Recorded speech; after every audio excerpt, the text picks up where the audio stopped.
मन को डांटो। ये मन बहुत बेईमान है। जब किसी को शराब पहली बार पीते हुए देखो तो ऐसे कहता, ऐसे मन कहता नहीं, और वो पीता, और फिर एक दिन उस घर में थप्पड़ मार करके पैसे लेकर के फिर जाता है पीने। मन को पकड़ाना होता है। गंदी से गंदी बात पकड़ा दो, वो बहुत जोर से पकड़ता है। अच्छी से अच्छी बात पकड़ा दो, उसको एक समझ लो कि एक तरह से वो अंधा आदमी है पर है बहुत बलवान। उसको जो पकड़ में आए तो बहुत जोर से पकड़ता है।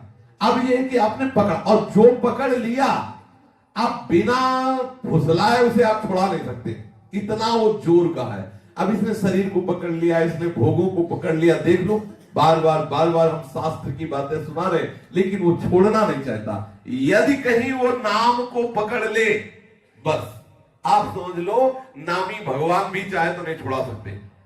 अगर नाम को, ऐसे हैं भक्त जिन्होंने प्रभु से कहा कि आपको क्या चाहिए, लाला आपके नाम के बल से मैं आपको देने के लिए तैयार हूं, क्या चाहिए, जो चाहिए वो आप हमसे मांग लो।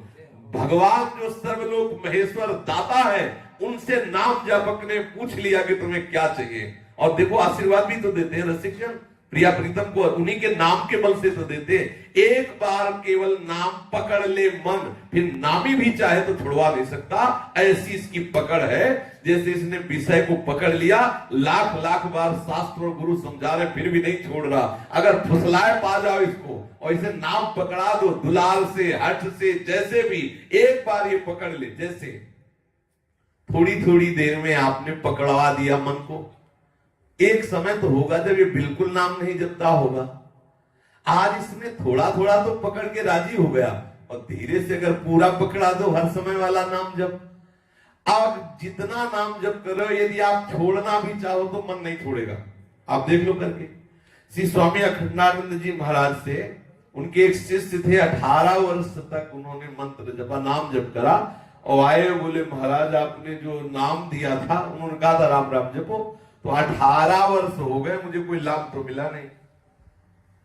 कोई दूसरा हो तो आप दीजिए, 18 वर्ष में मुझे कोई लाभ नहीं हुआ। स्वामी श्री अखंडानंद जी प्रकांड विद्वान और भगवत बोध महापुरुष थे। तो उन्होंने कहा कि अच्छा भैया एक बात करो, जो 18 वर्ष से नाम ने तुम्हें कोई लाभ नहीं दिया, 24 घंटे तुम्हें हमारी कसम है, तुम मुझे गुरु मानते हो, ऐसे नाम की याद भी ना आने पावे, 24 घंटे बाद तुम्हें दूसरा नाम दे देंगे।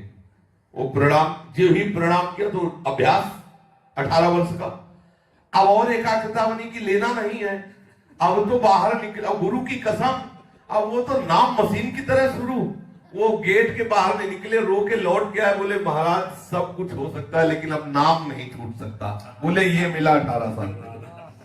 अब जिसकी जिह्वा विवश होके गुरु की कसम खवाने पर भी नाम नहीं छोड़ रही, उसको भगवत प्राप्ति में क्या दुर्लभता रह गई। तू धैर्य पूर्वक रहे, तेरे प्रारब्ध का, कर्म संस्कारों का नाश हो रहा है, निश्चित तुझे भगवत प्राप्ति हो जाएगी। तो हम नाम को पकड़ा दे तो देखो इतना वो ईमानदार है कि जितना पकड़, सच्ची मानिए, जितना आपने पकड़ा दिया उतने पे आप भी छोड़ना चाहे तो आपको जलाना शुरू कर देगा। अगर 24 घंटे में 30 मिनट आपने मन को सिखा दिया है नाम जप करना, और उस समय कोई भी आ जाए तो आपके मन को खुद बुरा लगेगा, और लगेगा इसी 30 मिनट में तुम्हें मरना था क्या, यही लगेगा कि इसी 30 मिनट में तुम्हें आना, सारा व्यवहार इसी 30 मिनट में। वो मन जो है उतने में बर्दाश्त कर लिया नाम को, तो अब अन्य बर्दाश्त करे। और सही मानिए जिस दिन आप इसे 24 घंटे में राजी कर लेंगे तो बहुत ही बढ़िया वस्तु है मन। एक बार इसे प्रभु में लगा दीजिए, और एक बार प्रभु में लग गया तो फिर हटने वाला नहीं। जागृत स्वप्न सुसुप्ति स्फुरत में राधा पदार्थ छटा, ऐसी दिव्य, ये मन बहुत बड़ा सहायक है और मन बहुत बड़ा दुश्मन है। यदि इसको गंदी बातों में लगा दिया तो इससे बड़ा नीच और दुश्मन कोई नहीं है, और इसे भगवत चरणारविंद में लगा, इससे बड़ा कोई नहीं है, हमारा सहयोगी, हमारा मित्र, हमें आनंद देने वाला। इसलिए हम अपनी गलती को माने और मन को अच्छे मार्ग पर लगाएं। थोड़े दिन ये हो सकता है पूर्वाभ्यास में सबको गलत सलाह देता रहे, जिस दिन ये पकड़ लेगा पूरा नाम उस दिन छोड़ेगा नहीं, विश्वास मान लीजिए। अपने लोग इसी मार्ग से आए हैं। एक बार इसे ठीक से समझ में आ जाए कि जीवन ही नाम है, नाम ही जीवन है, फिर आप इसका चमत्कार देख लीजिए। भरी सभा में बात करते हुए बड़ी चतुराई से नाम जप लेगा। ये बहुत कलाकार है, बहुत चतुर है, बहुत समर्थ है।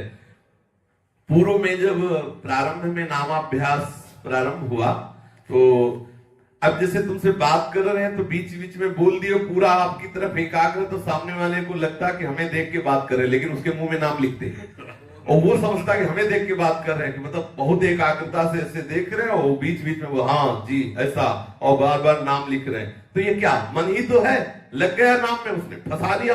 अब सामने वाला नहीं समझ पा रहा कि क्या चल रहा है, और बीच बीच में बात भी हो रही, उसको देख भी रहे और नाम चल रहा है। अब हजारों से बात हो रही है, जैसे आप सभा में बैठे हैं, लेकिन मन ने गंदा चिंतन करने का स्वभाव बना लिया तो हो रहा है ना, आप देख लो।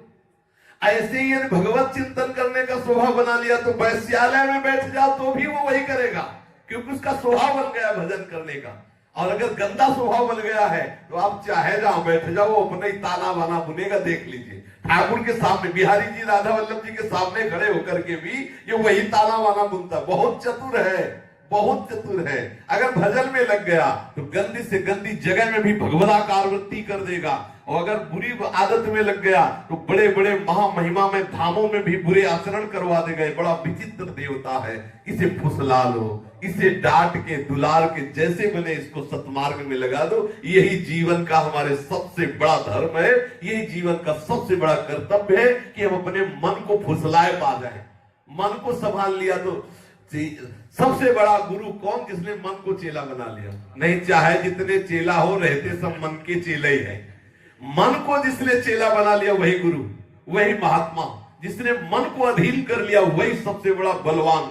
नहीं तो सब बलवानों को धूल दूषित कर देने वाला ये मन है, एक मिनट में न जाने कहां से कहां खड़ा कर देता है। इसलिए हट करके और दुलार करके दोनों भावों से मन को नाम में लगाइए। एक बार ये पकड़ लेगा तो कभी नहीं छोड़ेगा, इसका स्वभाव ऐसा है।